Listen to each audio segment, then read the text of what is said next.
Si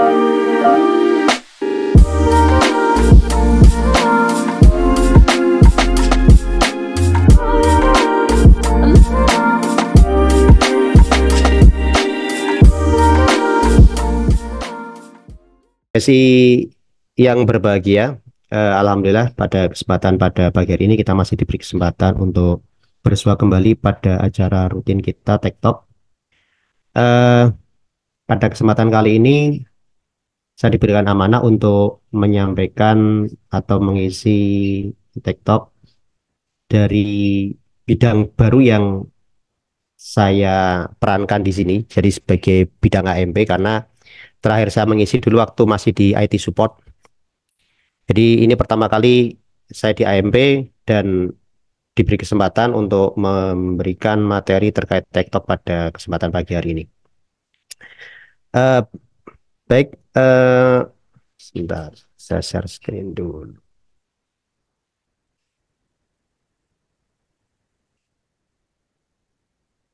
Ya, sahabat BSI sekalian, pada kesempatan TikTok Kamis 6 Juni 2024 ini, saya hanya nanti mungkin akan sedikit bercerita terkait dengan pengalaman saya selama bekerja di UI.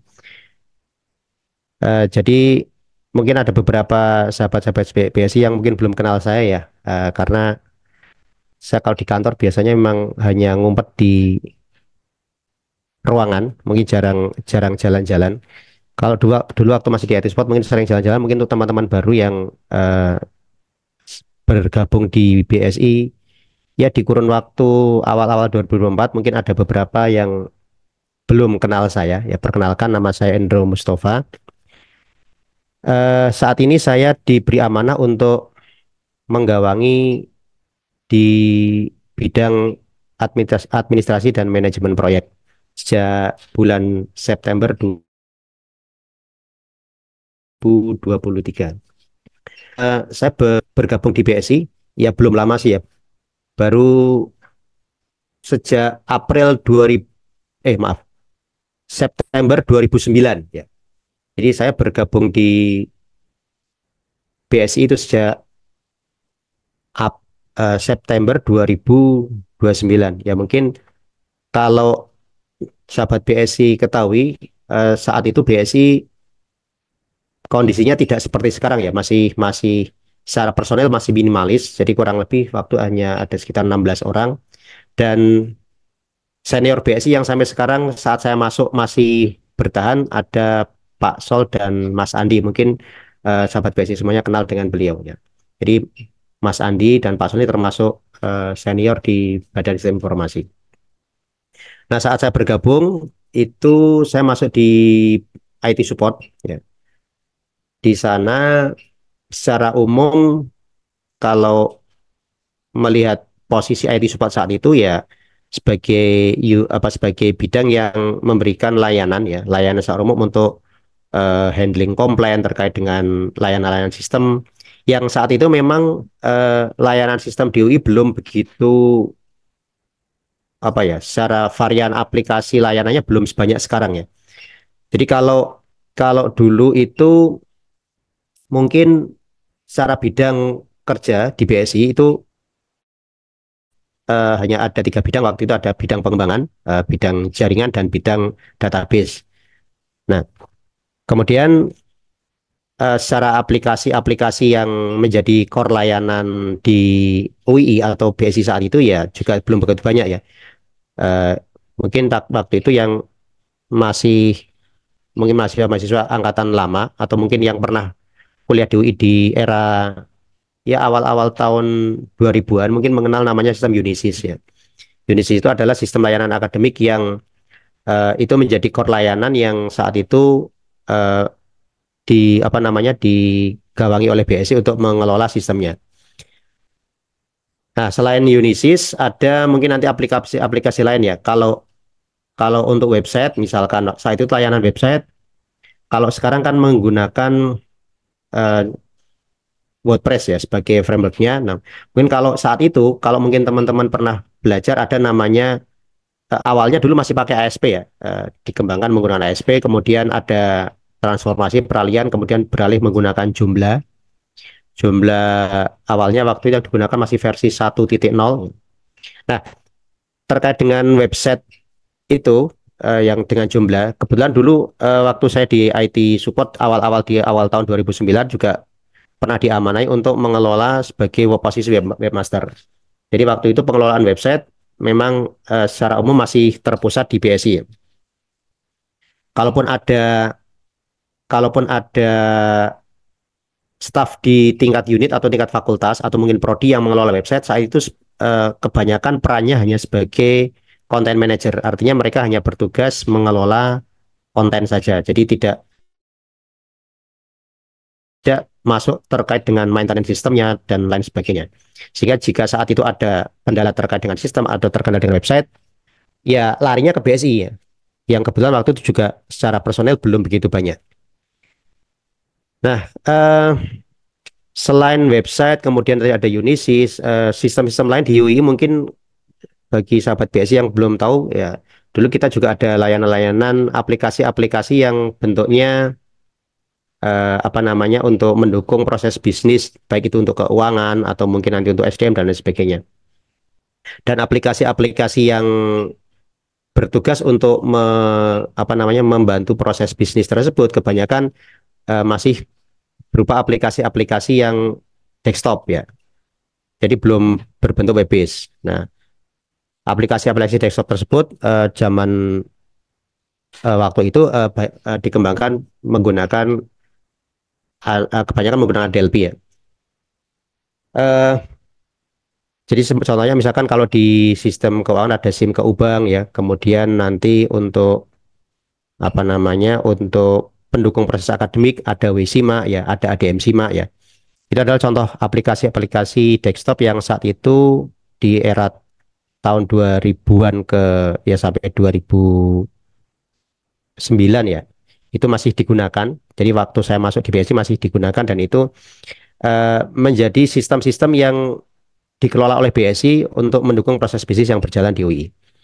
Nah, kemudian eh, di kisaran tahun 2016 ya sampai 2016 itu eh, BSI banyak melakukan perubahan ya, termasuk adanya pengembangan UI Gateway ya. Jadi UI Gateway dikembangkan saat itu adalah bertujuan untuk menggantikan peranan aplikasi-aplikasi legacy app yang dirasa memang secara teknologi sudah sangat jauh tertinggal ya. Ya, jadi adanya UI Gateway dan lain sebagainya. Nah, selanjutnya yang perlu di sahabat BSI ketahui, dari sekian banyak aplikasi-aplikasi yang dikembangkan di BSI saat itu ya. Jadi memang di eh, awal-awal tahun 2000 kurang lebih 2013 2012 itu memang mulai banyak permohonan-permohonan atau request terkait dengan pengembangan aplikasi di UI ya. Nah, hanya saja waktu itu yang perlu difahami banyak core layanan aplikasi yang atau aplikasi-aplikasi yang dikembangkan oleh BSI itu banyak yang tidak tercatat dalam artian terutama kalau saya dulu di IT support ya, seringkali mendapatkan laporan, mendapatkan komplain terkait dengan adanya suatu aplikasi yang kadangkala itu saat kita telusuri, kita tidak tahu atau tidak ada knowledge terkait dengan aplikasi tersebut. Nah, setelah kita trace, kita telusuri, ternyata aplikasi tersebut mungkin ada request khusus dari unit ya, unit tertentu yang itu direct langsung kepada member BSI. Jadi pengembangannya itu sifatnya tidak formal antara unit A dengan BSI misalkan seperti itu. Jadi langsung direct ke personal yang itu eh, saat misalkan ada kendala dan lain sebagainya, saat dilaporkan ke kami di IT support waktu itu ya kami juga ternyata ada kesulitan. Nah, itulah beberapa hal yang mungkin ya sebagai cerita untuk pengalaman-pengalaman saya terutama di IT support waktu itu. Nah, seiring berjalan waktu, layanan juga semakin berkembang dengan adanya e-gateway mulai di medio tahun 2016 ke sini ya.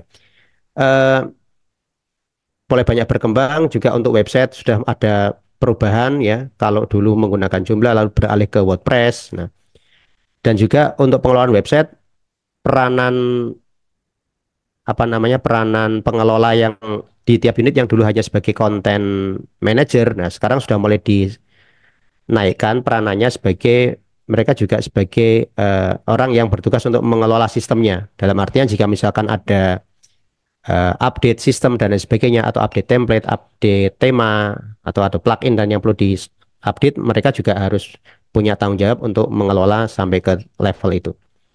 Nah, kemudian selanjutnya di 2023 kemarin ya, September 2023 saya mendapatkan amanah untuk eh, menggawangi di bidang administrasi manajemen proyek ya. Waktu itu sebelumnya dipegang oleh Mbak Fitri yang saat ini sudah pindah di Fakultas MIPA.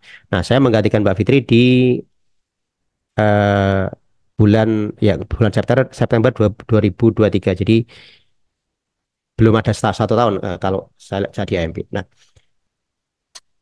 AMP ini bidang AMP ini namanya dulu adalah bidang administrasi umum ya. Jadi sama dengan administrasi umum kalau di unit-unit lain. Nah, cuma mulai periode 2000 kalau tidak salah 2016 ada perubahan nomenklatur yang menjadi administrasi manajemen proyek. Nah, di sini dengan adanya bidang AMP ini memang harapannya setiap ada proyek-proyek pengembangan yang dilakukan oleh BSI semuanya dapat terkontrol dan tercatat ya. Karena seperti yang saya sampaikan tadi, dulu itu banyak sekali aplikasi-aplikasi yang dikembangkan oleh BSI ya, tetapi tidak tercatat ya. Karena mungkin tadi ada request-request langsung kepada member dev atau mungkin teman-teman pengembangan yang hanya dari unit langsung direct atau langsung kepada usernya, maaf kepada pengembangnya, tidak melalui formal ke BSI. Nah, jadi peranan AMP di situ memang menjadi apa ya diharapkan memiliki peranan untuk eh, mulai mencatat terkait dengan adanya proses pengembangan aplikasi di BSI UI. Nah, selain itu tentunya kami juga di AMP memiliki tugas yang sudah rutin dan jalan adalah terkait dengan administrasi baik surat menyurat, kemudian ada terkait dengan pengelolaan aset dan juga terkait dengan manajemen keuangan yang ada di BSI. Nah, jadi terkait dengan tugas baru di AMP adalah terkait dengan manajemen proyek. Nah, ini saya akan sedikit mengulas ya terkait dengan manajemen proyek. Jadi beberapa waktu yang lalu saya dan beberapa rekan PM diberikan amanah untuk belajar terkait dengan manajemen proyek. Nah, ini ada mungkin nanti ada sedikit yang akan saya sampaikan terkait dengan manajemen proyek. Harapannya nanti memang dengan adanya manajemen proyek ini proyek-proyek pengembangan yang ada di BSI UI semuanya dapat tercatat dan lebih dapat dikontrol ya.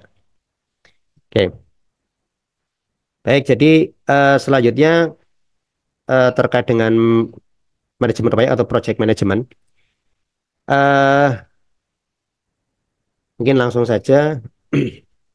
Oke, mungkin perlu kita pahami dulu. Jadi ini hasil dari kami waktu itu diberikan kesempatan untuk belajar terkait dengan manajemen proyek. Jadi apa sih yang dimaksud dengan proyek ya? Jadi kalau proyek itu eh, adalah hal yang sifatnya dia temporary ya atau time limited ya. Jadi dia adalah usaha sementara yang dilakukan untuk ia menciptakan suatu produk, layanan atau hasil yang unik ya. Jadi selain dia temporary, sifat proyek adalah unik.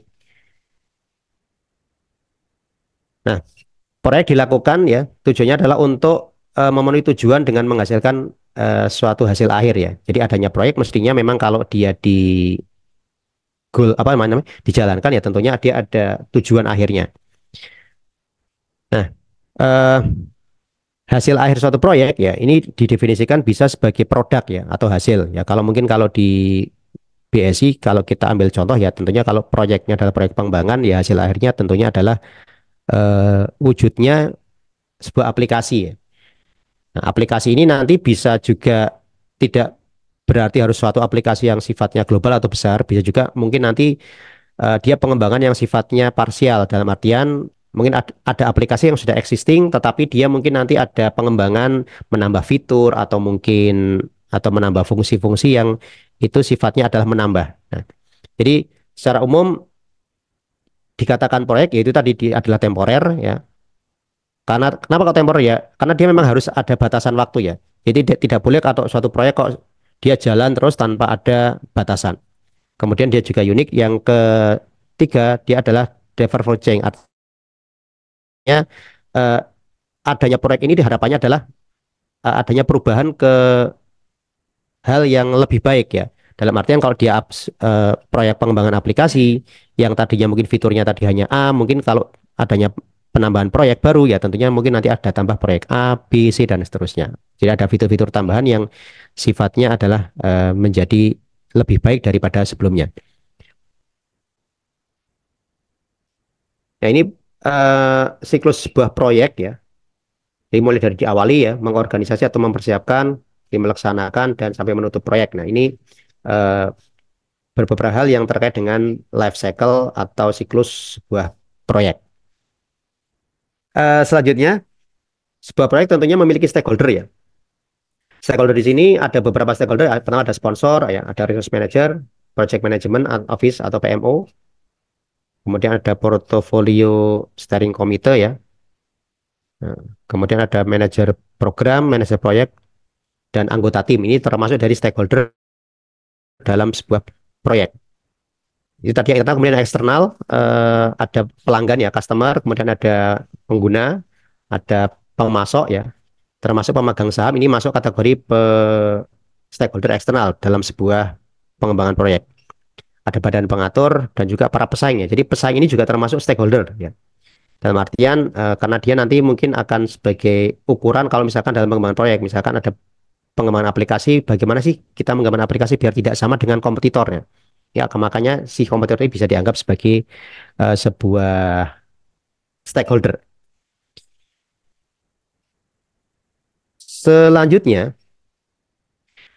nah kalau tadi kita terkait dengan proyek, lalu ada peranan project manager ya. Jadi dalam mengembangkan proyek tentunya ada project manager ya. Nah, project manager ini adalah orang yang ditugaskan dalam sebuah organisasi untuk melaksanakan dan memimpin tim ya dan bertanggung jawab dalam mencapai tujuan proyek. Nah, si product manager ini, maaf, project manager ini tentunya harus memiliki beberapa peran ya, ya, dan juga memiliki atribut yang pertama terkait dengan pengetahuan tentang manajemen proyek. Jadi seorang project manager harus paham tentang tentunya manajemen proyek, kemudian lingkungan bisnis ya, aspek teknis ya. Jadi project manager juga walaupun ini mungkin tidak harus ya, tetapi akan lebih baik lagi kalau seorang project manager itu paham teknis ya. Dalam artian kalau misalkan contoh di BSI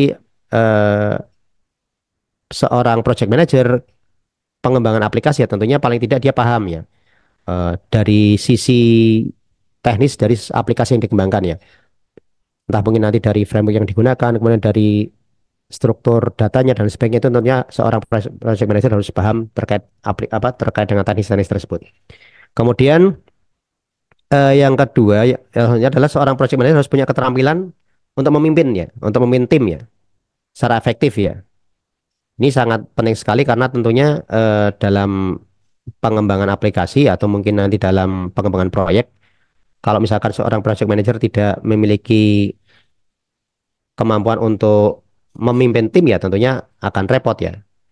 Karena tentunya karena harus ada mengakomodir pekerjaan ya, berkolaborasi dengan ya mungkin nanti dengan member tim atau mungkin malah dengan tim yang lain. Nah, ini makanya tentu harus ada kemampuan dari atau ya keahlian dari seorang project manager untuk memiliki peran tersebut. Kemudian nanti untuk seorang project manager juga harus bisa mengelola ruang lingkup ya, jadwal ya, sumber daya ya ini penting sekali karena kalau misalkan dia tidak bisa mengelola sumber daya dan juga tidak bisa memitigasi adanya resiko, itu tentunya harus tentunya akan sulit dalam mengembangkan sebuah proyek. Di samping itu juga seorang project manager harus bisa dalam hal presentasi dan membuat laporan ya. Dan yang terakhir atribut yang diperlukan untuk mengelola proyek tentunya yang harus dimiliki seorang project manager adalah kepribadian ya, sikap dan juga etika kepemimpinan. Ini sangat penting sekali. Selanjutnya, eh, ini masih ada kaitannya dengan tadi, ya seorang project manager memiliki keterampilan interpersonal berikut ya, ada leadership, team building, ya bisa untuk memotivasi ya, kemudian berkomunikasi, lalu ada bagaimana dia bisa memiliki peran memberikan pengaruh-pengaruh yang baik kepada timnya, nah, political culture awareness, bagaimana kemudian bagi dia bisa bernegosiasi, ya, memfasilitasi member tim dan seterusnya. Ini adalah beberapa keterampilan yang sebaiknya ya yang dimiliki oleh seorang project manager. Kemudian selain itu seorang project manager juga harus memiliki yang namanya knowledge ya pengetahuan-pengetahuan apa sih yang perlu dimiliki oleh seorang project manager atau project management. Yang pertama tentunya memiliki integrasi proyek ya, tim cakup proyek dan aktivitas untuk mengidentifikasi, mendefinisikan, menggabungkan dan menyatukan berbagai macam aktivitas dalam pengembangan proyek tersebut. Kemudian seorang project manager juga perlu paham ya, mengetahui terkait dengan project scope ya, project scope management. Jadi dia harus bisa memastikan bahwa proyek mencakup semua pekerjaan yang diperlukan ya. Dia harus paham, oh sebuah proyek dikembangkan, contohnya misalkan dia harus paham cakupannya apa saja sih gitu. Kemudian eh, kaitannya dengan biar proyek ini bisa sukses, itu nanti apa saja yang dibutuhkan itu maka seorang project management harus paham terkait itu. Kemudian seorang project management itu juga harus memiliki pengetahuan terkait dengan pengelolaan waktu ya. Nah, pengelolaan waktu dalam pengembangannya ya. Jadi sesuai targetnya misalkan karena waktunya di target sekian maka dia harus mengoptimalkan resource di bagian mana agar sesuai dengan waktu yang dijadwalkan misalkan seperti itu. Selanjutnya ada project cost management ya. Seorang project management juga harus paham terkait dengan cost ya.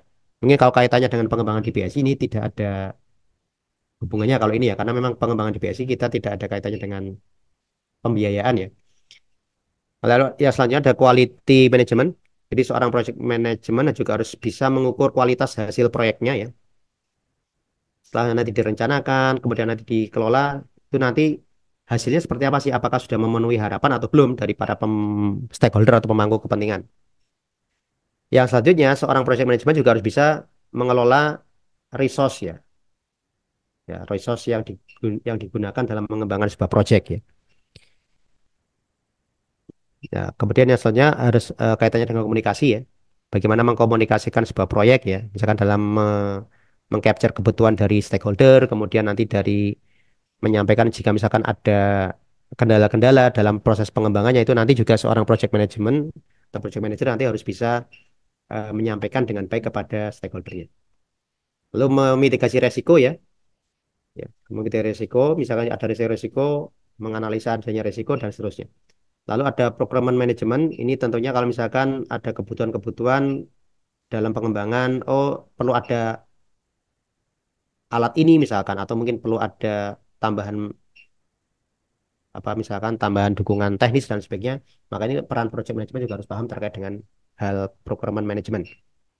Lalu selanjutnya project stakeholder management. Jadi bagaimana seorang project manager itu juga harus bisa mengelola kepentingan yang apa namanya untuk mengidentifikasi ya, misalkan terbaik terkait member timnya, kemudian misalnya nanti terkait dengan stakeholdernya, nah, agar bisa apa namanya dampak dari pengembangannya itu bisa menjadi lebih baik dalam proses pengembangannya.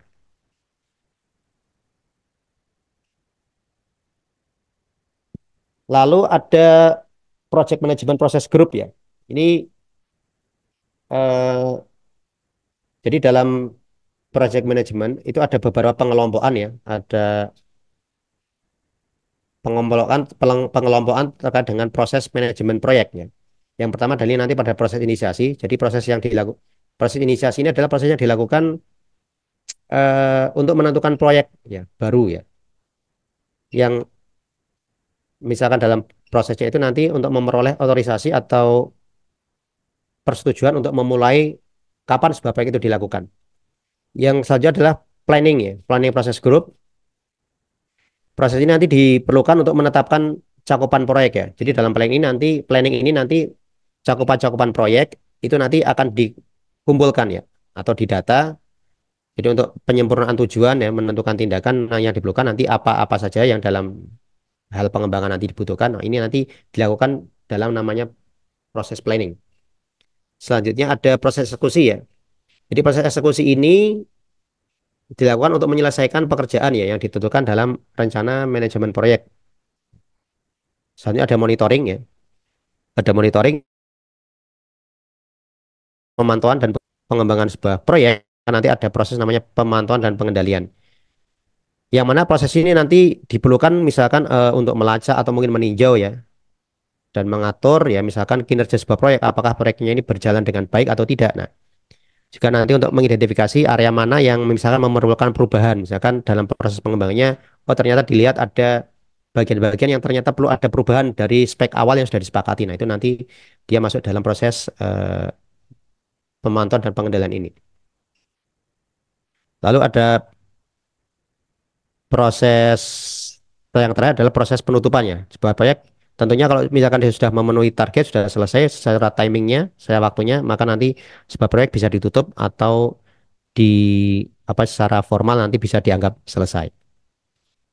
Nah, ini beberapa mapping ya, mapping terkait dengan proses grup yang tadi sudah saya jelaskan juga terkait dengan knowledge area yang hubungannya dalam pengembangan proyek.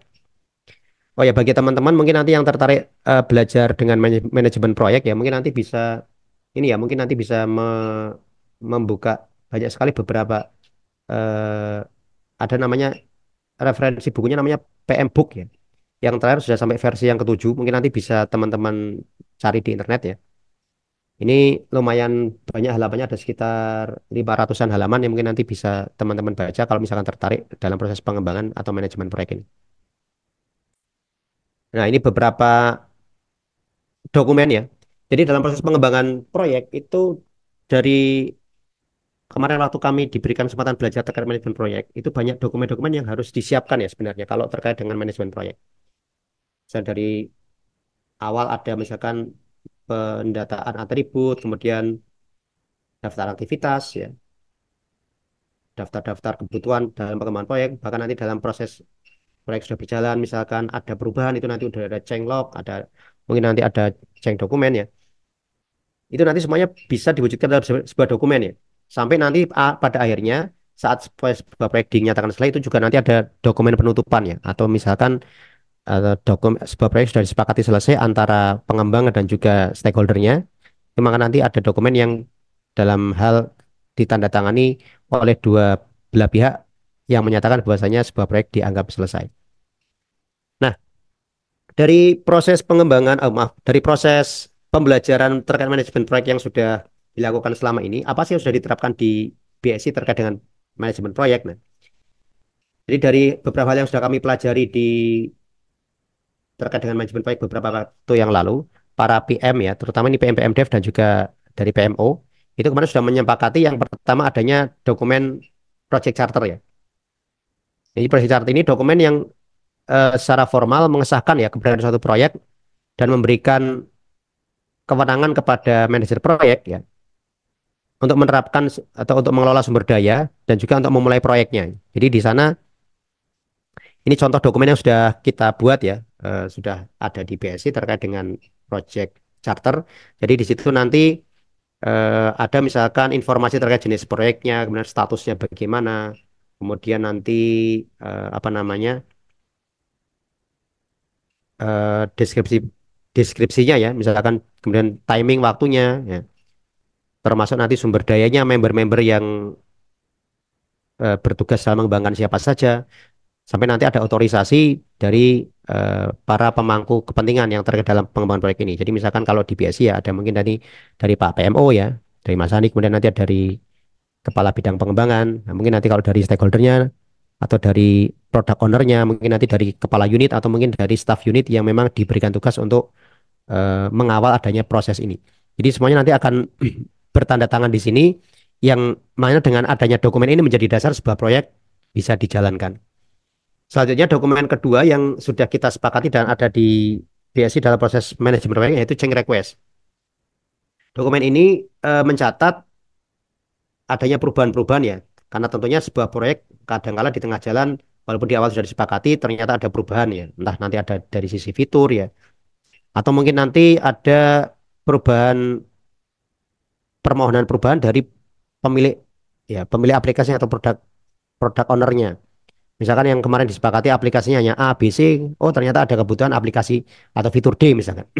Maka nanti dari hal-hal itu semuanya tercatat dalam namanya dokumen change request.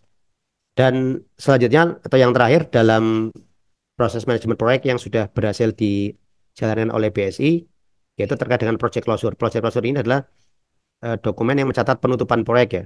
Ya, seperti yang saya singgung tadi di awal, bahwasanya dokumen ini nanti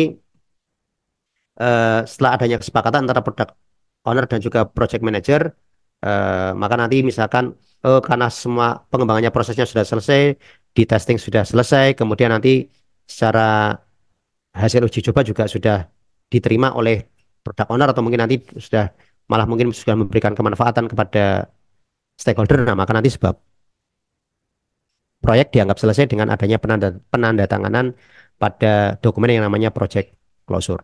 Nah, ini tiga dokumen ini yang dari hasil kami belajar terkait dengan manajemen proyek yang sudah apa namanya sudah dijalankan di BSI ya. Karena walaupun kalau secara merujuk kepada ilmu manajemen proyek yang secara umum dokumen itu ada banyak sekali ya.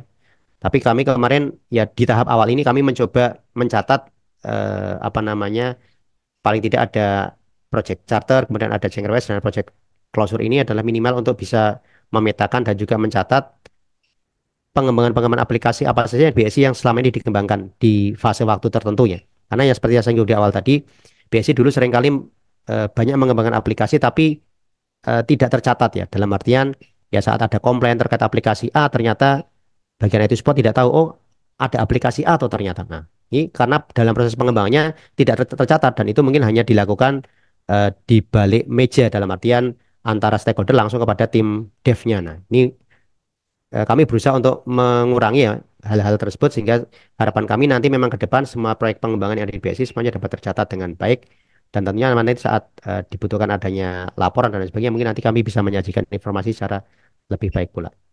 Saya kira demikian ya sedikit terkait dengan sharing kami untuk ya hasil kami belajar ya beberapa waktu lalu kami dudukan amanah untuk belajar terkait manajemen proyek. Memang belum ya mungkin kalau dikatakan ini baru kulit yang bisa kami pelajari sehingga tentunya nanti dan juga kalau masih ada teman-teman yang tertarik untuk belajar terkait manajemen proyek nanti silakan kami ada beberapa dokumen yang mungkin bisa dipelajari atau mungkin teman-teman bisa nanti browsing mencari dari websitenya PMI ya Project Management Institute yang itu nanti bisa ada PM Book yang bisa dipelajari yang ya ada kurang lebih 500-an halaman mungkin nanti yang bisa dibaca. Saya kira demikian. Terima kasih atas perkenan waktu yang diberikan kepada saya dan mohon maaf jika ada kekurangan. Assalamualaikum warahmatullahi wabarakatuh. Waktu saya kembalikan kepada MC Mbak Nur Alifah. Terima kasih. Terima kasih Pak Hendro atas ilmunya. Baik, kita masuk ke acara selanjutnya. Apakah ada pertanyaan atau tanggapan dari teman-teman semua?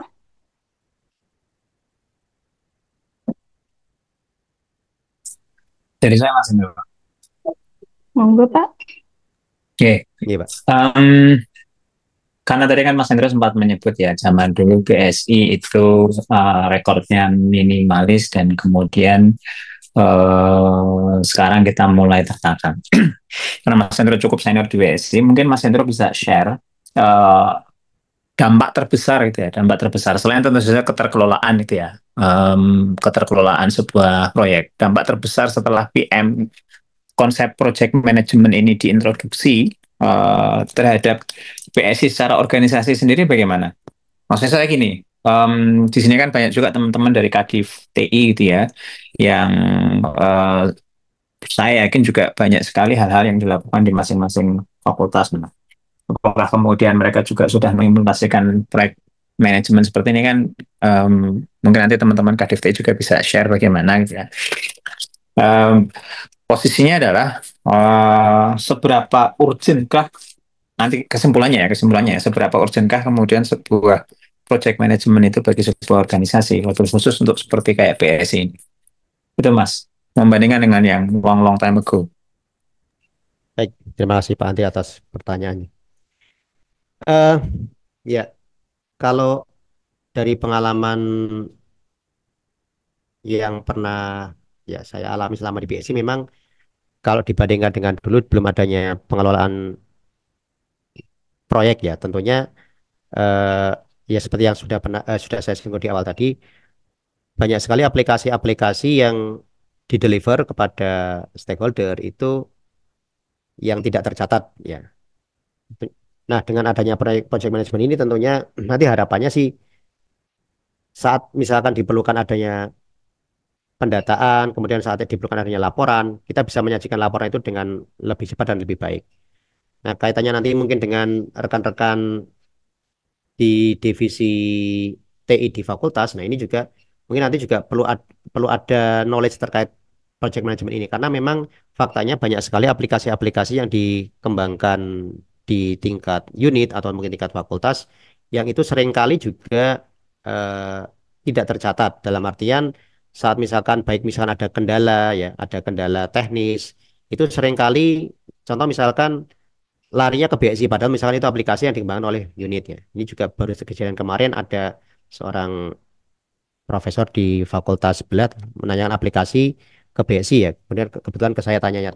Setelah saya cek ternyata aplikasi tersebut dikembangkan oleh unit itu sendiri. Nah, hal-hal seperti ini tentunya jika ada peranan manajemen proyek yang baik dan juga mungkin nanti ada knowledge-knowledge yang eh, dimiliki oleh para kadifte ini dengan mereka memiliki catatan terkait dengan dokumen pengembangan, kemudian terkait misalkan adanya aplikasi-aplikasi yang dimiliki, itu tentunya akan lebih memudahkan misalkan ada kejadian-kejadian atau malah mungkin saat adanya dibutuhkan laporan ya, dibutuhkan laporan eh, mereka bisa mengetahui dengan cepat. Oke. Saya kira demikian Pak Ati, semoga bisa menjawab. Oke, Mas Tanuan. Oke, sami-sami. Ada pertanyaan lain mungkin dari teman-teman?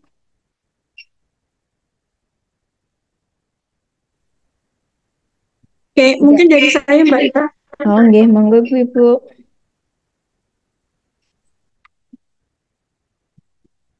Izin ya Mbak Ipe.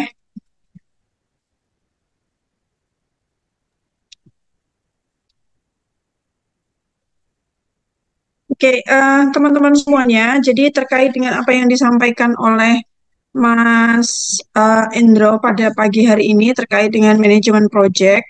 Jadi manajemen project itu sebenarnya tidak akan bisa berjalan dengan apa namanya tanpa dukungan dari teman-teman semuanya ya. Jadi dari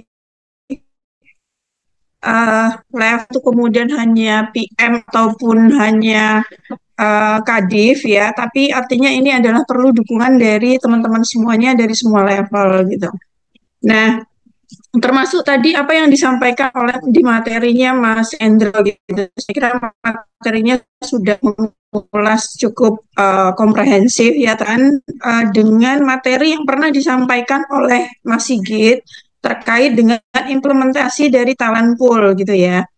Nah, ini kan implementasinya kan kita belum berjalan ya. Artinya menurut saya belum berjalan gitu ya, masih setengah-setengah gitu lah artinya juga.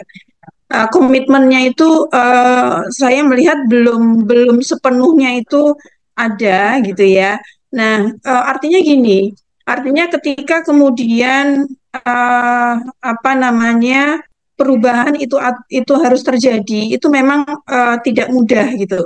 Sesuatu kebiasaan yang sudah kita lakukan untuk kemudian untuk berubah itu kan memang memunculkan ketidaknyamanan dalam diri kita semuanya gitu ya.